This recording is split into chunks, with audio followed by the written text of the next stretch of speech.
आप देख रहे हैं न्यूज स्पेशल। मैं हूं आस्था कौशिक। महंगाई की मार झेल रही जनता के लिए एक और बुरी खबर है। इस साल देश में मानसून सामान्य से कम हो सकता है।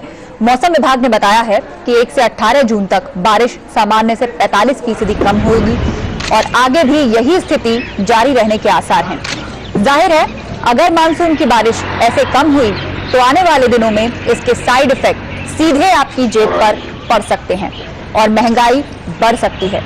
खासकर खाने पीने की चीजों के दामों में इजाफा हो सकता है।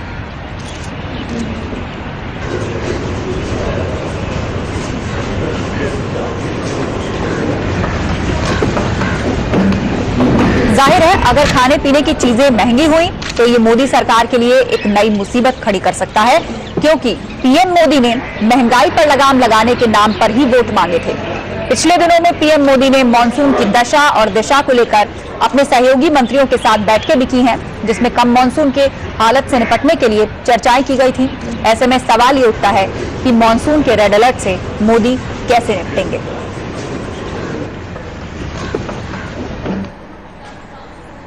महंगाई की मार झेल रहे देश में मानसून सामान्य से कम हो सकता है। मौसम विभाग ने बताया है कि 1 से 18 जून तक बारिश सामान्य से 45% कम हुई है। दिल्ली एनसीआर के लोग भी इस साल रिमझिम फुहारों का कम ही आनंद ले पाएंगे।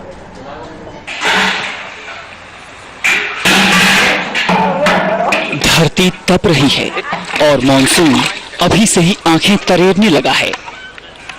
संकेत अच्छे नहीं दिख रहे। ये हम नहीं कह रहे, ये मौसम विभाग कह रहा है। प्रचंड गर्मी ने सबका जीना मुहाल कर रखा है। वहीं मौसम विभाग ने एक बार फिर सामान्य से कम मानसून की आशंका जताई है।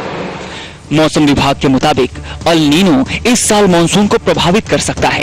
यही नहीं, मौसम विभाग ने बताया है कि 1 जून से 18 जून के बीच सामान्य से 45% कम बारिश हुई है।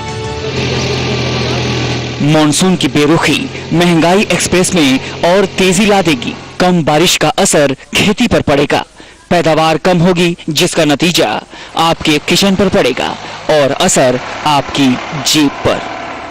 मौसम विभाग की माने तो बीते 1 जून से 18 जून के बीच मध्य प्रदेश, छत्तीसगढ़, महाराष्ट्र, गोवा और ओडिशा में 31.7 मिलीमीटर बारिश हुई है, जो सामान्य से 52% कम है।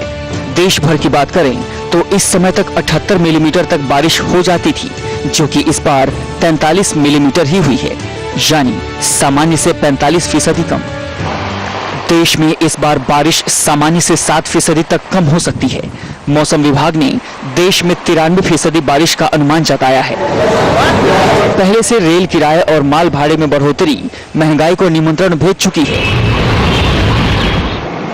और अब मानसून की बेरुखी जनता की परेशानी को और बढ़ा देगी। Rizwan Arif, news nation. और इस वक्त हमारे साथ एक और विशेष मेहमान जुड़ रहे हैं। डॉक्टर रंजीत मेहता हैं, सेक्रेटरी हैं पीएचडी चैम्बर के। बहुत बहुत स्वागत है रंजीत जी आपका। रंजीत जी, आपसे समझना चाहेंगे यहाँ पर, अगर कृषि क्षेत्र की बात करें तो देश की राष्ट्रीय आय में 20 से 22% तक जो भागीदारी है, जो जीडीपी का हिस्सा है, वो कृषि से आता है। लेकिन इस समय भी 21वीं सेंचुरी में हम यहाँ पे रहते हैं। सालों से इस बात पर बहस चलती आई है कि आखिर किसानों के लिए क्या नई टेक्नोलॉजी आनी चाहिए, किस तरह से मानसून पर उनकी निर्भरता कम हो, लेकिन अभी तक ऐसा कुछ होता दिखाई नहीं दिया। सरकार कोई भी रही हो, लेकिन किसानों के लिए कोई ऐसा बड़ा कदम उठाया गया हो जिससे प्राकृतिक सिचुएशंस पर हमारा जो निर्भरता है वो कम से कम रहे, ऐसा कभी देखने को नहीं मिला। क्या वजह है? देखिए, ये हमारी देश की बड़ी विडंबना है कि आज after more than 60 years of independence हमारा जो बेसिकली जो किसानों के लिए जो टेक्नोलॉजी उपलब्ध होनी चाहिए थी वो अभी तक उपलब्ध नहीं है। अगर हम अब देखें, हमारे देश की जो पर हेक्टेयर प्रोडक्टिविटी है वो विश्व में काफी कम है। तो हमें सबसे पहले अपने किसानों को के लिए जो फर्टिलाइजर्स हैं वो सही कीमत पे उपलब्ध कराने चाहिए। और आपने बिल्कुल ठीक कहा कि हमारी जो देश की अर्थव्यवस्था का है करीब 20 से 22% जो है कृषि पे निर्भर है। हमें जब तक इस क्षेत्र को आगे नहीं बढ़ाएंगे, जब तक इस क्षेत्र में किसानों के ऊपर खास उनके लिए व्यवस्था नहीं की जाएगी, तब तक हमारे किसान इसी तरह से जूझते रहेंगे और इससे डेफिनेटली देश में एक जो अनिश्चितता का माहौल बनता रहेगा।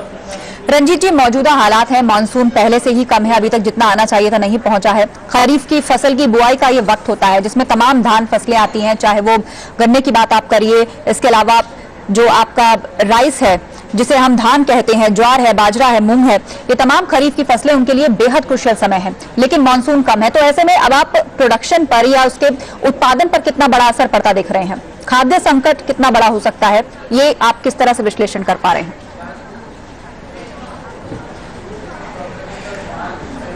देखिए, जब मानसून पे हमारी जब निर्भरता, हमारी जो कृषि की निर्भरता है वो अपने मानसून पे है, लेकिन मानसून जब इस वक्त प्रॉपर तरीके से नहीं हो रहा है तो इससे ये समझ लीजिए कि एक तो उतना खाद्यान्न की हमारे पास शॉर्टेज आएगी तो हमें उतना खाद्यान्न और खरीदना पड़ेगा, जिससे कि महंगाई और बढ़ेगी।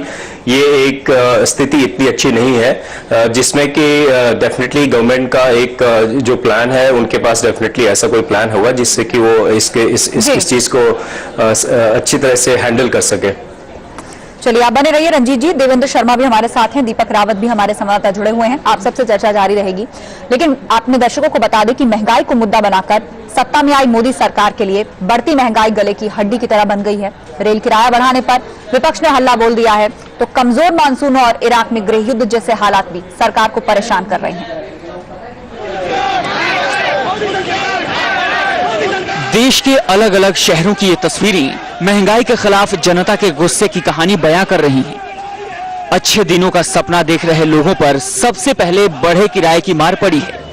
मोदी सरकार ने बजट से पहले ही रेल किराए में 14.2% और माल भाड़े में 6.5% इजाफा कर जेब पर बड़ी चोट की है। हमारे प्रधानमंत्री चाहते हैं कि आम आदमी का भला हो और अच्छे दिन आए, तो ऐसे तो अच्छे दिन आएंगे नहीं। जो सरकार से उम्मीदें थी वो उस हिसाब से अभी ये वृद्धि नहीं होनी चाहिए थी। अब वो जो कांग्रेस ने किया वो भाजपा करेगी, कोई कुछ नहीं बढ़ने वाला है, सब कुछ ठीक है। अच्छे दिन चल रहे हैं, स्टार्ट हो चुके अच्छे दिन। ये आम जनता पर, उसके पॉकेट पर मार है। हर घर वाले के ऊपर पॉकेट खर्चा बढ़ेगा, इससे सबको परेशानी होगी। अच्छे दिन आए हैं, जरूर आए हैं, बात मानते हैं। कैसे आए हैं? बीजेपी वाले के आए हैं, आम जनता के लिए नहीं आए हैं। पीएम नरेंद्र मोदी पहले ही देश को कड़वी दवा के लिए तैयार रहने की बात कह चुके हैं। मोदी अपनी योजना पर आहिस्ता आहिस्ता काम भी शुरू कर चुके हैं। रेल किराए के बाद अब सरकार घरेलू सिलेंडर के दाम बढ़ाने की तैयारी में है। माना जा रहा है कि घरेलू सिलेंडर पर हर महीने 10 रुपए का इजाफा हो सकता है। धीरे धीरे डीजल और पेट्रोल की तर्ज पर सिलेंडर पर भी सब्सिडी खत्म करने की योजना है। जब तक इसके लिए कोई हम नई पॉलिसी न बनाए, पॉलिसी महीने 10 दिन में 15-20 दिन में नहीं बनती। एक पुराना ठर्रा चला रहा है, वर्षों से जो चला रहा है, उसके कारण यह सब संकट पैदा हुआ। महंगाई के मोर्चे पर इराक संकट भी नई चुनौती बनकर आया है। भारत दुनिया का चौथा सबसे बड़ा तेल खरीदने वाला देश है।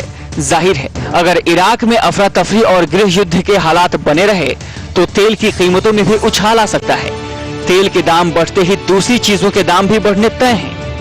अभी जो फर्स्ट ये दिखाई पड़ रहा है, उससे तो हम नहीं कहेंगे कि बहुत अच्छे दिन आने वाले। मैं सोचता हूँ कि नया सरकार है, उन्होंने तो बहुत प्रॉमिस किए हैं कि हम लोग महंगाई कम करेंगे, लेकिन अभी सरकार आते ही महंगाई बढ़ रही है, इसका हमें बहुत अफसोस, दुख है। अच्छे दिनों की आस में देश की जनता ने कांग्रेस को सत्ता से बाहर का रास्ता दिखाया था, लेकिन मोदी सरकार के राज में जिस तरह से महंगाई बेकाबू हो रही है, उससे नई सरकार पर लोगों का भरोसा कम हुआ है। Syed Aamir, news nation, Delhi. रुक करते हैं देवेंद्र शर्मा जी का, हमारे साथ कृषि खाद्य विशेषज्ञ जुड़े हुए हैं। देवेंद्र जी, आपसे समझना चाहेंगे, आजादी के इतने सालों बाद भी ये बेहद एक विडंबना ही नहीं बल्कि हमारे लिए शर्मनाक भी कहना चाहिए कि हम सिर्फ और सिर्फ बारिश के लिए या फिर खेती किसानी के लिए हम सिर्फ प्राकृतिक स्रोतों पर निर्भर हैं। अगर आप पंजाब की बात छोड़ दीजिए, हरियाणा छोड़ दीजिए, पश्चिमी उत्तर प्रदेश के भी कुछ हिस्से छोड़ दीजिए, उसके बाद पूरे देश की बात करें तो जो किसान है वो आज भी प्रकृति पर ही निर्भर करता है। आखिर क्या वजह है जो किसान टेक्नोलॉजी के मामले में पिछड़ गया है? ये आपकी बात इंपॉर्टेंट है, लेकिन इसका दो तरीके से देखने का रुख होना चाहिए। अमेरिका में जहां पर की हाई टेक्नोलॉजी और हाई टेक की हम बात करते हैं और पैसे की भी कोई कमी नहीं है, वहां पर आपको हैरानगी होगी, पिछले 3 साल से कैलिफोर्निया स्टेट और टेक्सास स्टेट में एक भयंकर सूखा चल रहा है। 3 साल के अंदर कोई टेक्नोलॉजी वहां काम नहीं की है।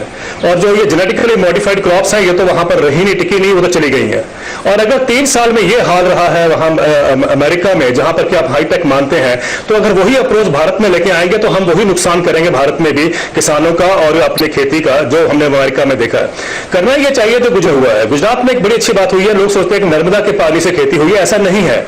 वहां पर अधिकतर जो खेती हुई है, जो डेवलपमेंट हुई है पिछले 3-4 साल या 5-6 साल में, वो हुई है जो अपने डोमेस्टिक, ये जो छोटे सोर्सेज होते हैं या जो वाटर जिसको हार्वेस्टिंग कहते हैं, उसके ऊपर जो फोकस किया गया है मोदी सरकार द्वारा, वो उसका एक इंपैक्ट था कि गुजरात में जो पैदावार बढ़ी है। तो अगर हमें इरिगेशन एक्सपैंड करनी है तो बड़ी कैनाल्स और बड़े प्रोजेक्ट लेके नहीं, हमें वो गुजरात का मॉडल लेके आना चाहिए, जिसमें छोटे जो है तालाब और वाटर हार्वेस्टिंग मॉडल, उससे हमने सिंचाई की थी। वो हमारे देश में पहले था, लेकिन हमने खुद ही उसको डिस्ट्रॉय किया मॉडर्न टेक्नोलॉजी के चक्कर में आके, और ये जो इंडस्ट्री को सूट करता है और किसी को सूट नहीं करता। हैविंग सेड दैट, दूसरी बात, जो महंगाई की बात हो रही है, बड़ा अफसोस है कि आज जो महंगाई हो रही है देश में, मैं उस पर फोकस करता हूं। आपको हैरानगी होगी, पंजाब में आज भी टमाटर किसान के पास 2 रुपए किलो बिक रहा है, और आज भी जो ग्रीन चिलीज है वो भी 2 रुपए किलो बिक रही है। मेरठ में कल सड़कों पर कुछ गांव में 40 किलोमीटर दूर फौलदा जगह है, वहां पर सड़कों पर लोगों ने भिंडी बिखारी हुई है, बैंगन बिखारे हुए हैं, क्योंकि वहां पर कोई बायर नहीं है उसका। एक तरफ तो ये हाल है किसानों का, और दूसरी तरफ शहरों में महंगाई बढ़ती जा रही है। सप्लाई चेन जो है हमारी, उसमें भी कहीं ना कहीं गड़बड़ है। समझने की कोशिश करते हैं रंजीत मेहता जी से। रंजीत जी, कितना बड़ा खाद्य संकट आप फिलहाल देख पा रहे हैं? एक तरफ इराक में गृह युद्ध के हालात बने हुए हैं, पेट्रोल डीजल के प्राइस बढ़ना लगभग तय माना जा रहा है, रेल किराया बढ़ाया जा चुका है, मॉनसून की स्थिति बेहद खराब है। तो ऐसे में महंगाई का ये जो नया झटका है, ये कितनी बड़ी तरीके से लोगों को असर करने वाला है, ये लोगों को समझाइए।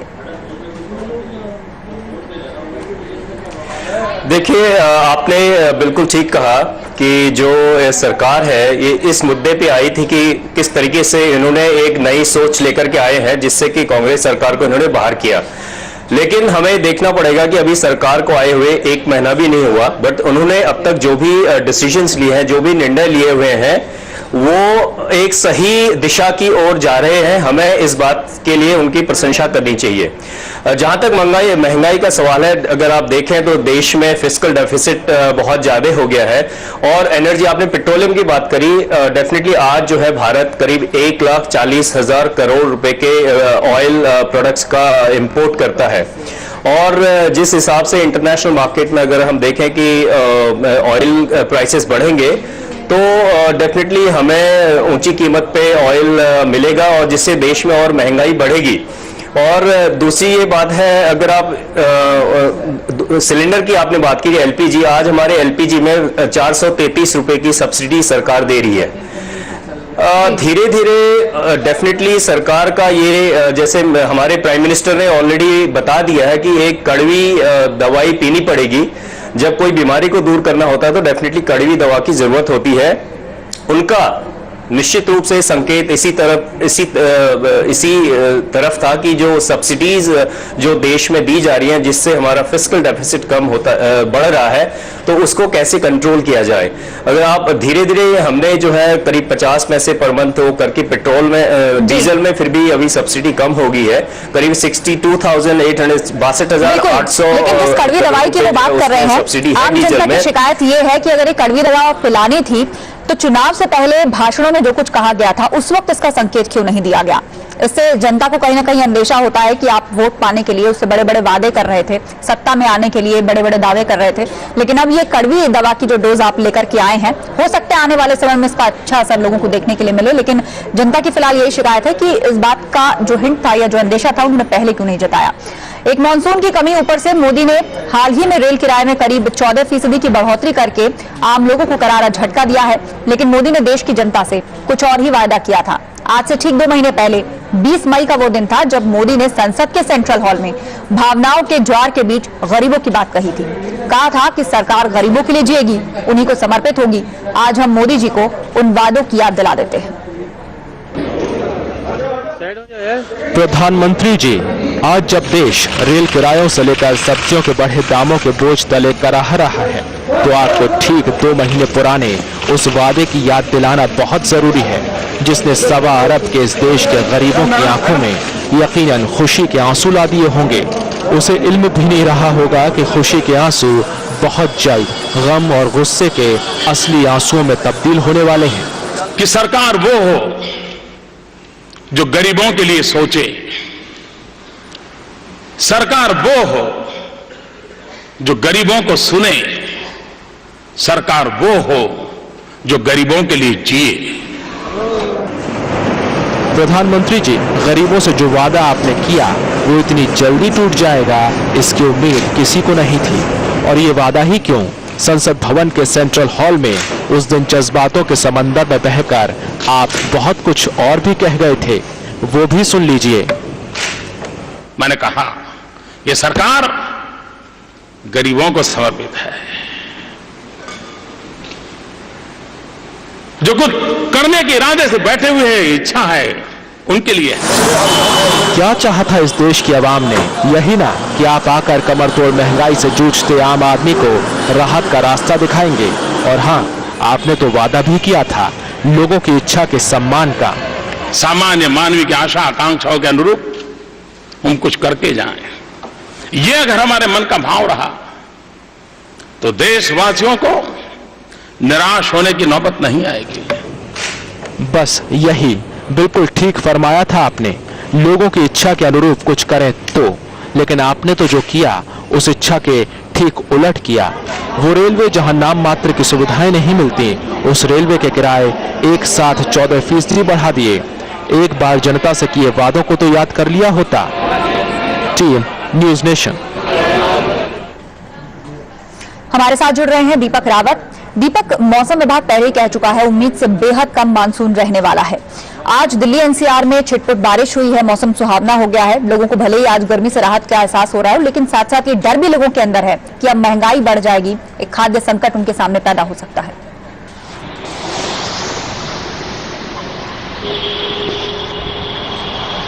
जी आस्था, जाहिर तौर पर अगर आज के मौसम की अगर बात करें तो राजधानी दिल्ली और इसके आसपास हल्की बूंदाबांदी हुई है। और मौसम विभाग से जब बात हुई तो मौसम विभाग का कहना है कि मानसून देर से आएगा। एल नीनो का इफेक्ट है, 25 से 26 तारीख के बीच में, 25-26 जुलाई के बीच में तक मानसून आ पाएगा। ये काफ़ी लेट है, वैसे इतनी लेट आता नहीं है मानसून, लेकिन एल नीनो की वजह से होगा। लेकिन जिस तरीके से मानसून में लेट होगा और फसलों को भी इसकी वजह से नुकसान झेलना पड़ सकता है, तो जो मोदी सरकार है रेल किराए में बढ़ोतरी कर दी है, एलपीजी के दाम बढ़ने जा रहे हैं, पेट्रोल डीजल के दाम बढ़ सकते हैं। तो एक तरीके से टेक्निकल वजह से तो दाम बढ़ रहे हैं जो कह रहे हैं, लेकिन दूसरी तरफ अगर मौसम ने भी साथ नहीं दिया तो दूसरी वजह से भी दाम बढ़ाने पड़ जाएंगे। तो मोदी सरकार के लिए संकट गहराता जा रहा है आने वाले समय में। और मौसम विभाग जिस तरीके से चेतावनी दे रहा है, उस चेतावनी पर भी ध्यान देने की जरूरत है कि मौसम में इस तरीके के उतार चढ़ाव आगे के लिए काफी नुकसानदेह हो सकते हैं। आज तक चलिए, बहुत बहुत शुक्रिया तमाम बातचीत के लिए दीपक। और हमारे दोनों विशेष मेहमान देवेंद्र शर्मा और रंजीत मेहता हमारे साथ जुड़े थे। आप दोनों का भी शुक्रिया इस चर्चा में शामिल होने के लिए।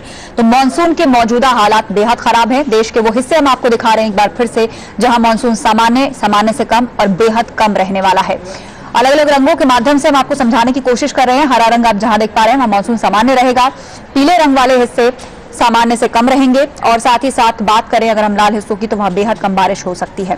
तो कहीं ना कहीं महंगाई का ये जो झटका है आने वाले समय में और बुरी तरीके से लोगों को लगने वाला है, क्योंकि रेल किराया बढ़ाया जा चुका है, पेट्रोल डीजल पर तलवार लटक रही है, और अब मानसून भी अगर कम रहता है तो फसलों पर इसका बुरा असर पड़ेगा। और मुमकिन है कि खाद्य संकट भी लोगों के सामने खड़ा हो जाए, जिससे कि जमाखोरों की चांदी हो और एक बार फिर से सब्जियों के दाम आसमान पर पहुंच जाए।